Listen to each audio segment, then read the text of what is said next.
ದೇವರ ಪರಿಶುದ್ಧ ನಾಮಕ್ಕೆ ಸ್ತೋತ್ರ ಉಂಟಾಗಲಿ. ಈ ಒಂದು ಕಾರ್ಯಕ್ರಮವನ್ನು ವೀಕ್ಷಿಸುವಂಥ ಎಲ್ಲ ಜನಗಳಿಗೆ ದೇವರ ನಾಮದಲ್ಲಿ ವಂದಿಸುತ್ತೇನೆ. ನಮ್ಮ ಒಂದು ಸಂಚಿಕೆಯಲ್ಲಿ ದೇವರ ಒಂದು ಆಧ್ಯಾತ್ಮಿಕ ಜೀವನವನ್ನು ಒಂದು ಸರಿಯಾದ ಮಾರ್ಗಗಳಿಗೆ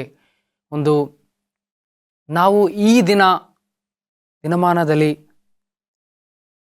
ಈ ದಿನದಲ್ಲಿ ಆರಿಸ್ಕೊಂಡಿರುವ ನನ್ನ ಶಿರೋನಾಮೆ ಹ್ಯೂಮಿಲಿಟಿ ಆ್ಯಂಡ್ ರಿಪೆಂಟೆನ್ಸ್, ನಮ್ರತೆ ಮತ್ತು ಪಶ್ಚಾತ್ತಾಪ. ನಾನು ಆರಿಸ್ಕೊಂಡಿರುವ ವೇದವಾಕ್ಯವು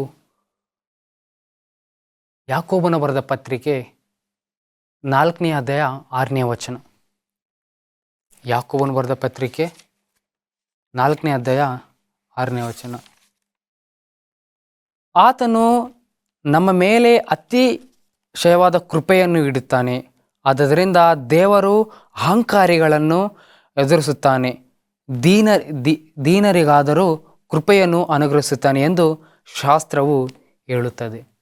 ಪ್ರಿಯರೇ, ಈ ದಿನ ಒಂದು ವಾಕ್ಯವನ್ನು ಧ್ಯಾನ ಮಾಡುವಾಗ ನಾವು ಪ್ರಾರ್ಥನೆಯನ್ನು ಮುಖಾಂತರ ಪ್ರಾರಂಭ ಮಾಡೋಣ. ಪ್ರಾರ್ಥನೆ.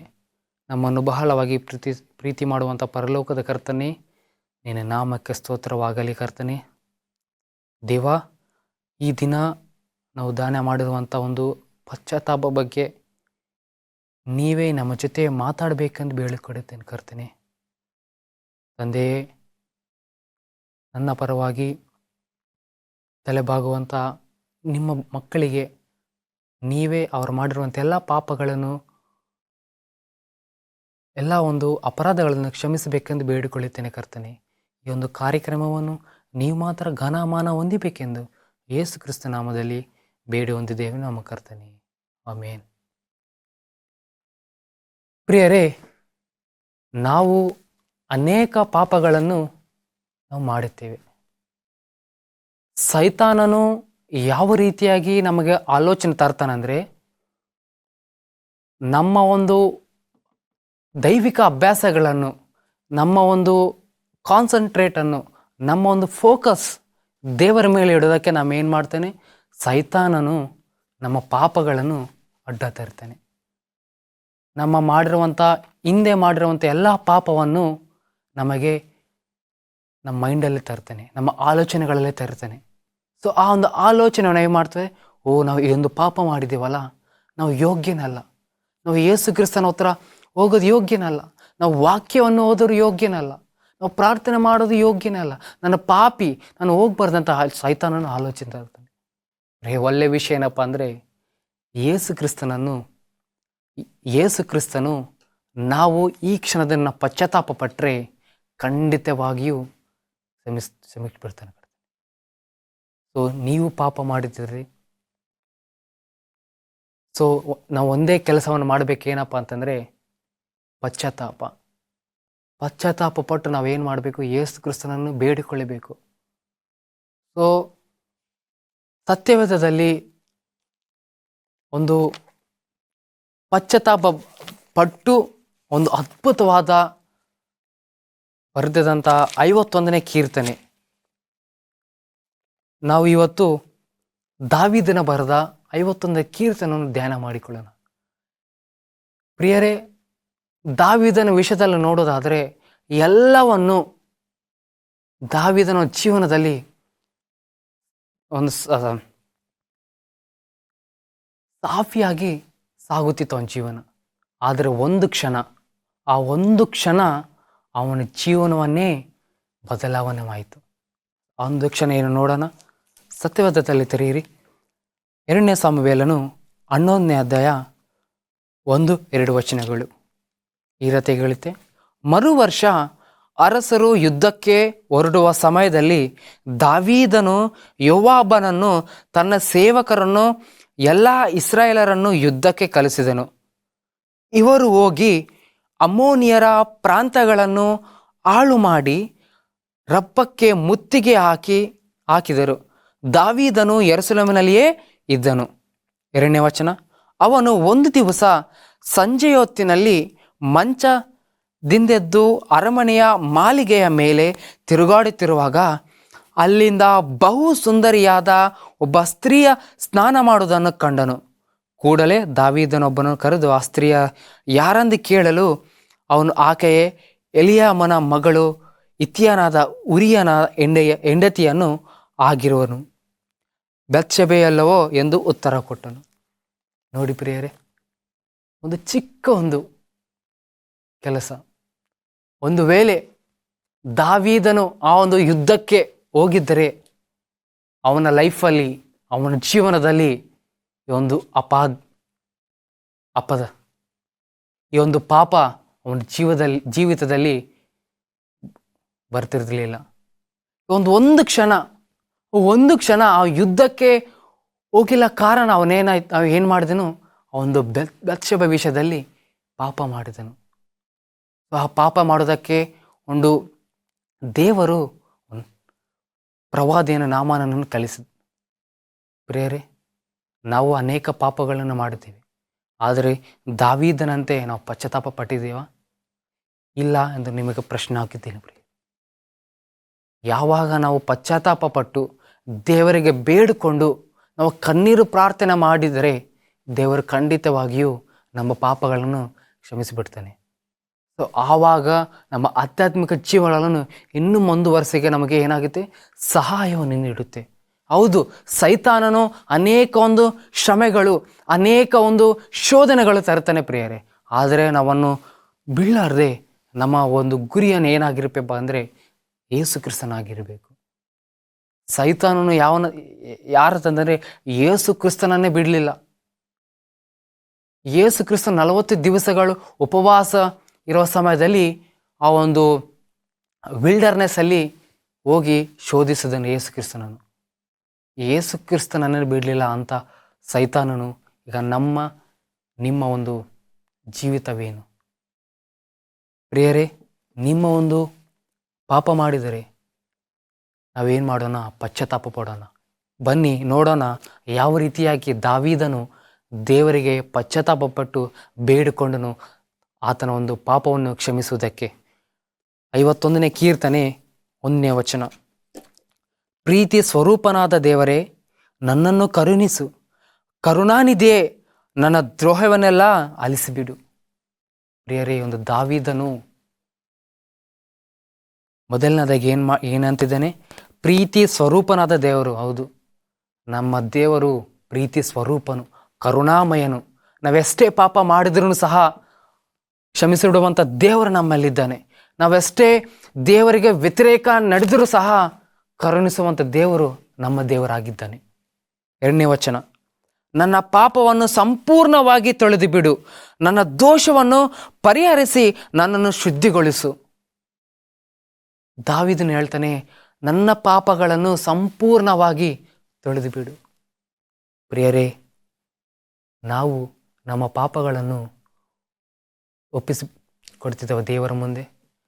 ನಮ್ಮ ಪಾಪಗಳನ್ನು ದೇವರ ಮುಂದೆ ಇಡ್ತಾ ಇದ್ದೀವ? ನಮ್ಮ 4 ಕೋಣೆಗಳಲ್ಲಿ ನಾವು ಪಾಪ ಮಾಡಿರ್ಬೋದು. ಸೊ ಯಾರಿಗೂ ತಿಳಿದಿಲ್ಲಪ್ಪ ನಾವು ಮಾಡೋಂಥ ಪಾಪ, ಸೊ ಯಾರಿಗೂ ಗೊತ್ತಿಲ್ಲ, ನಾನು ಯಾರಿಗೂ ಹೇಳಲ್ಲ ಅಂತ ನಾವು ಆಲೋಚನೆ ಬರ್ಬೋದು. ಅದೇ ಪ್ರಿಯ, ಪರಲೋಕದಲ್ಲಿರುವ ನಮ್ಮ ತಂದೆಯು ಎಲ್ಲ ಒಂದು ನಮ್ಮ ಜೀವನದಲ್ಲಿ ನೋಡುತ್ತಿದ್ದಾನೆ.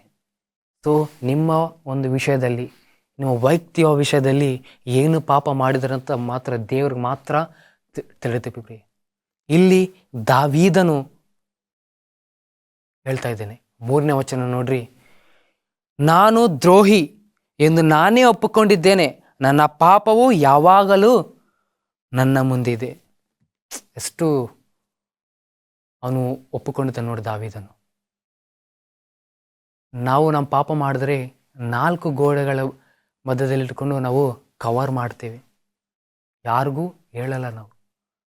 ಪ್ರಿಯರೇ, ನಿಮ್ಮ ಪಾಪವನ್ನು, ನೀವು ಮಾಡಿರುವಂಥ ಒಂದು ಘೋರ ಪಾಪವನ್ನು ದೇವರ ಮುಂದಿಡಬೇಕು. ನೀವು ಪಶ್ಚಾತ್ತಾಪ ಪಡಿಬೇಕು, ನೀವು ಒಪ್ಪಿಕೊಳ್ಬೇಕು, ನಾನು ಪಾಪಿಯೊಂದು. ಒಂದು ದಾವೀದನು ಒಂದು ಬೆತ್ಷೆಬ ಒಂದು ವಿಷಯದಲ್ಲಿ ಮಾಡಿರುವಂಥ ಒಂದು ವಿಷಯ, ಒಂದು ಪಾಪ ದೇವರ ಮುಂದೆ ಒಪ್ಪಿಕೊಂಡಿದ್ದಾನೆ. ನಾನು ದ್ರೋಹಿ ಎಂದು ನಾನೇ ಒಪ್ಪಿಕೊಂಡಿದ್ದೇನೆ. ಪ್ರಿಯರೇ, ಈಗ ಯೇಸು ಕ್ರಿಸ್ತನ ಮುಂದೆ ನಾವು ಒಪ್ಪಿಕೊಂಡಿದ್ದೇವ?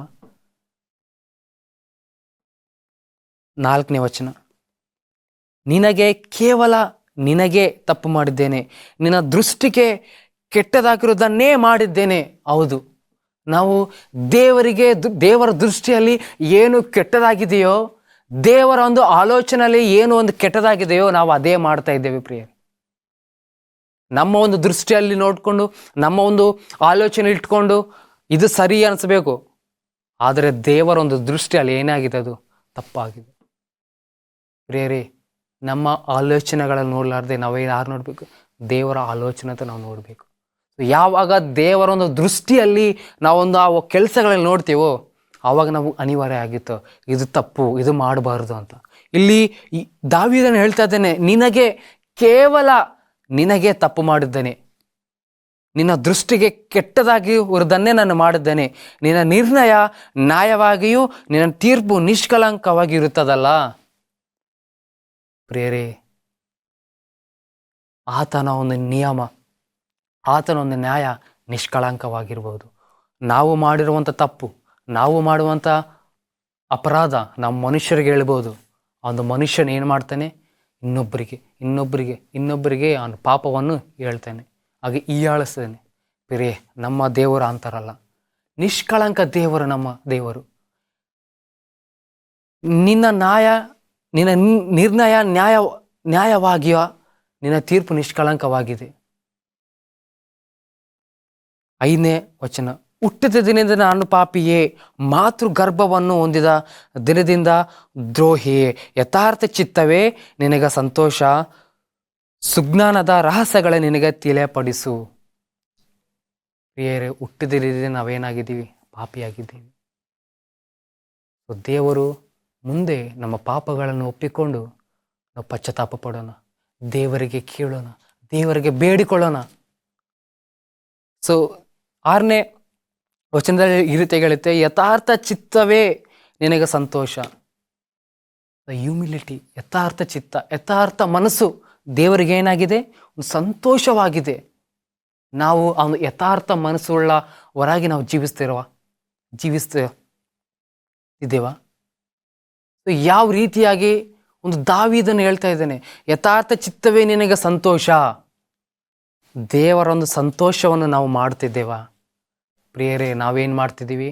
ನಮ್ಮ ಒಂದು ಸಂತೋಷವನ್ನು, ನಮ್ಮ ಒಂದು ಆಲೋಚನೆ ಯಾವ ರೀತಿಯಾಗಿ ಸಂತೋಷ ಪಡುತ್ತೋ ಅವೇ ಕಾರ್ಯಗಳನ್ನು ಮಾಡ್ತಿದ್ದೀವಿ. ಇಲ್ಲಿ ದೇವರಿಗೆ ಏನು ಸಂತೋಷ?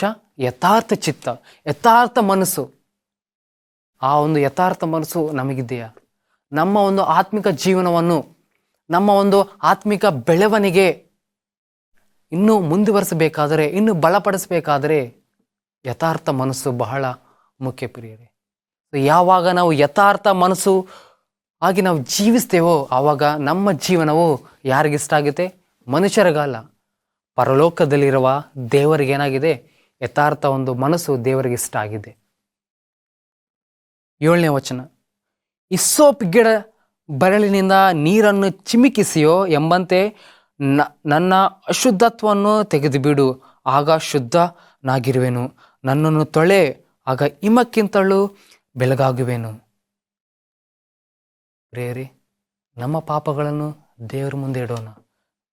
ಹಿಸ್ಸೋಪ್ ಗಿಡ ಬರಳಿನ ನೀರನ್ನು ಚಿಮಿಕ್ಸು ಎಂಬಂತೆ ನನ್ನ ಅಶುದ್ಧತ್ವವನ್ನು ತೆಗೆದುಬಿಡು.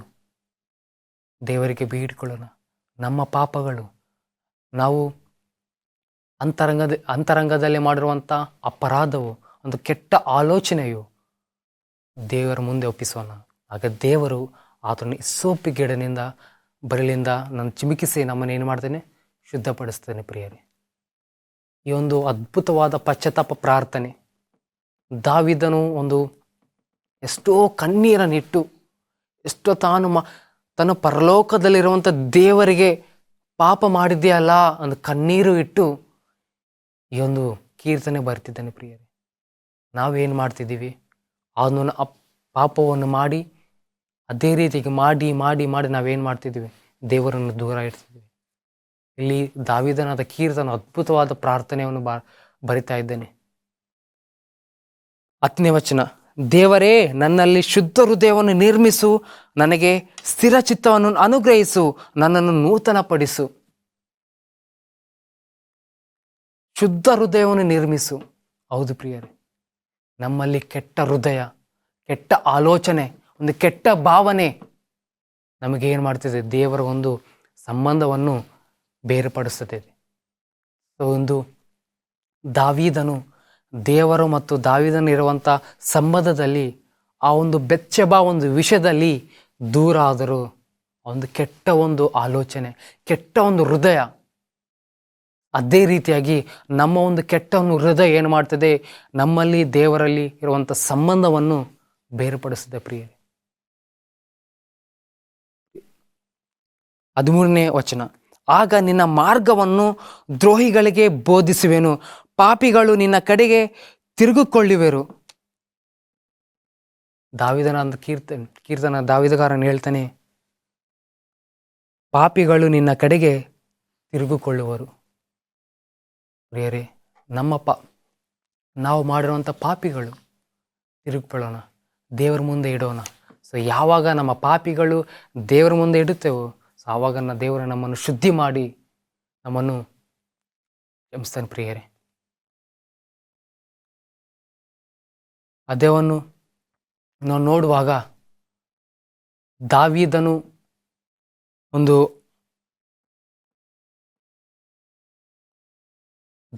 ಮತ್ತೊಂದು ಅದ್ಭುತವಾದ ವಚನ ಬರ್ತೇನೆ, ಕರ್ತನೇ ನನ್ನ ಬಾಯಿ ನಿನ್ನನ್ನು ಸ್ತೋತ್ರ ಮಾಡುವಂತೆ ನನ್ನ ತುಟಿಗಳನ್ನು ತೆರೆ ಮಾಡು. ನಿನಗೆ ಯಜ್ಞಗಳಲ್ಲಿ ಅಪೇಕ್ಷೆಯಲ್ಲ ಇದ್ದರೆ ಸಮರ್ಪಿಸುವೆನು, ಸರ್ವಾಂಗ ಹೋಮಗಳಲ್ಲಿ ನಿನಗೆ ಸಂತೋಷವಿಲ್ಲ, ಕುಗ್ಗಿದ ಮನಸ್ಸೇ ದೇವರಿಗೆ ಇಷ್ಟ ಯಜ್ಞ. ಸರ್ವಾಂಗ ಹೋಮಗಳಿಗೆ ಸಂತೋಷವಿಲ್ಲ, ಏನಂತ ಕುಗ್ಗಿದ ಮನಸ್ಸು ಯಾರಿಗಿಷ್ಟ, ದೇವರಿಗಿಷ್ಟ. ಸೊ ನಾವೆಲ್ಲ ಒಂದು ದುರಹಂಕಾರ, ಎಲ್ಲ ಒಂದು ನಮ್ಮಲ್ಲಿರುವಂಥ ಪ್ರೈಡ್ ಅವೆಲ್ಲ ಇಟ್ಕೊಂಡು ನಾವು ದೇವರ ಮುಂದೆ ಬರೋದು ಬೇಡ. ನಾವೆಲ್ಲ ತಗ್ಗಿಸಿ ಒಂದು ಹ್ಯೂಮಿಲಿಟಿಯಿಂದ, ಒಂದು ನಮ್ರತೆಯಿಂದ ನಾವು ದೇವರ ಹತ್ರ ಬಂದು ದೇವರಿಗೆ ಪ್ರಾರ್ಥನೆ ಮಾಡೋಣ.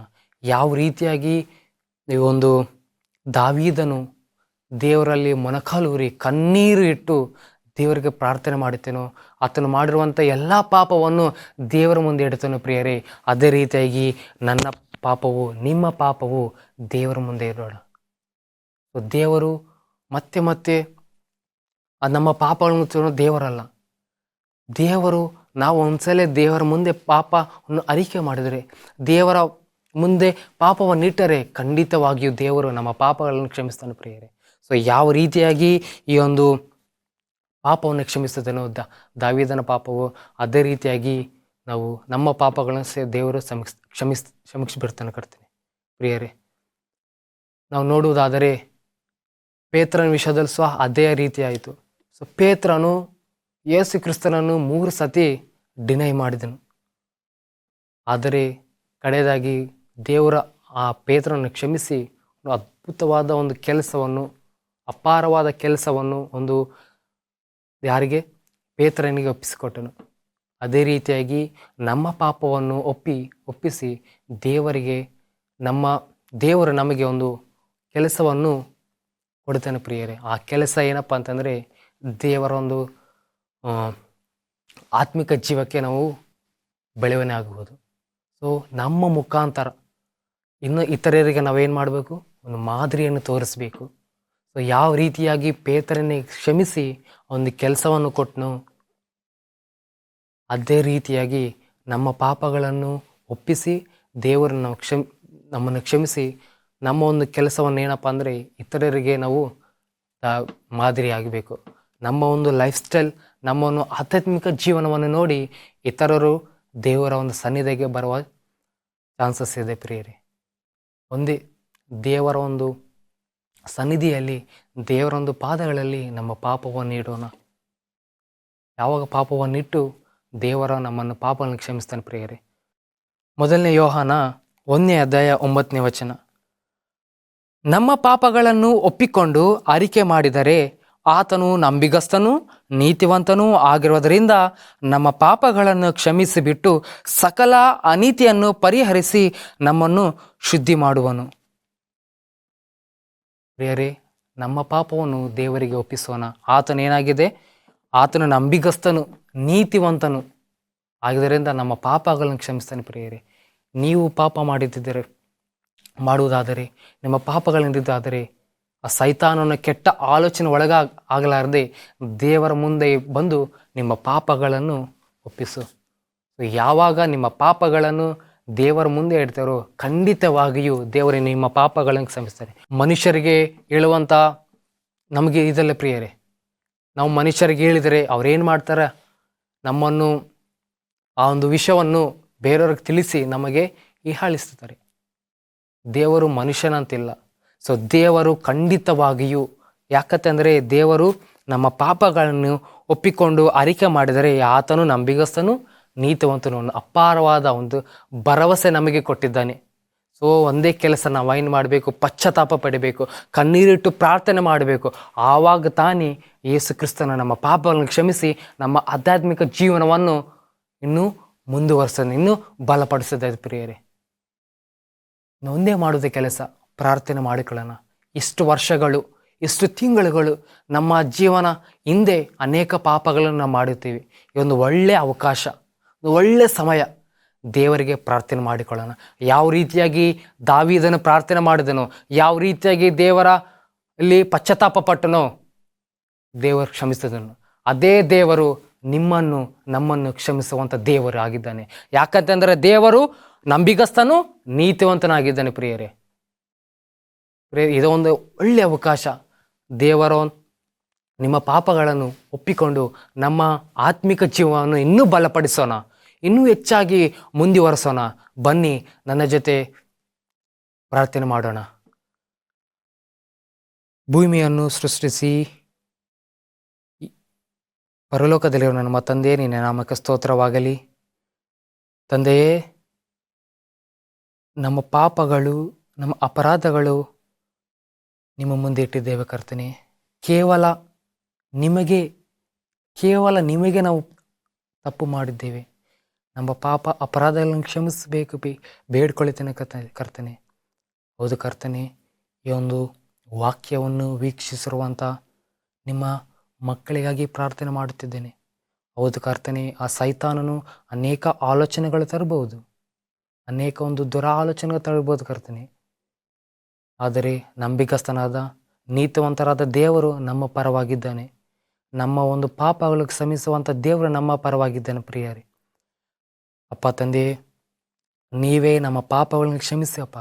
ನಮಗೆ ಪುನಃ ಹೊಸ ಒಂದು ಹೃದಯವನ್ನು, ಹೊಸ ಒಂದು ಜೀವನವನ್ನು ನಮಗೆ ಕೊಡಬೇಕೆಂದು ಬೇಡಿಕೊಳ್ಳುತ್ತೇನೆ ತಂದೆಯೇ. ತಂದೆಯೇ, ನಮ್ಮ ಆತ್ಮಿಕ ಜೀವನವನ್ನು ಇನ್ನೂ ಬಲಪಡಿಸಬೇಕು, ಇನ್ನೂ ಮುಂದುವರಿಸಬೇಕೆಂದು ನಾನು ಬೇಡಿಕೊಳ್ಳುತ್ತೇನೆ ಕರ್ತನೆ. ಆದ್ದರಿಂದ ನಮ್ಮ ಪಾಪಗಳು ನಿಮ್ಮ ಮುಂದೆ ಇಟ್ಟಿದ್ದೇವೆ ಕರ್ತನೆ. ನೀವೇ ನಮ್ಮನ್ನು ಕ್ಷಮಿಸಿ ನಮ್ಮ ಜೀವನವನ್ನು ಪುನಃ ಸ್ಥಾಪಿಸಬೇಕೆಂದು ನಮ್ಮ ಮುದ್ದು ರಕ್ಷಕನಾದ ಯೇಸು ಕ್ರಿಸ್ತ ನಾಮದಲ್ಲಿ ಬೇಡಿ ಹೊಂದಿದ್ದೇವೆ ನಮ್ಮ ಕರ್ತನೆ. ಆಮೆನ್.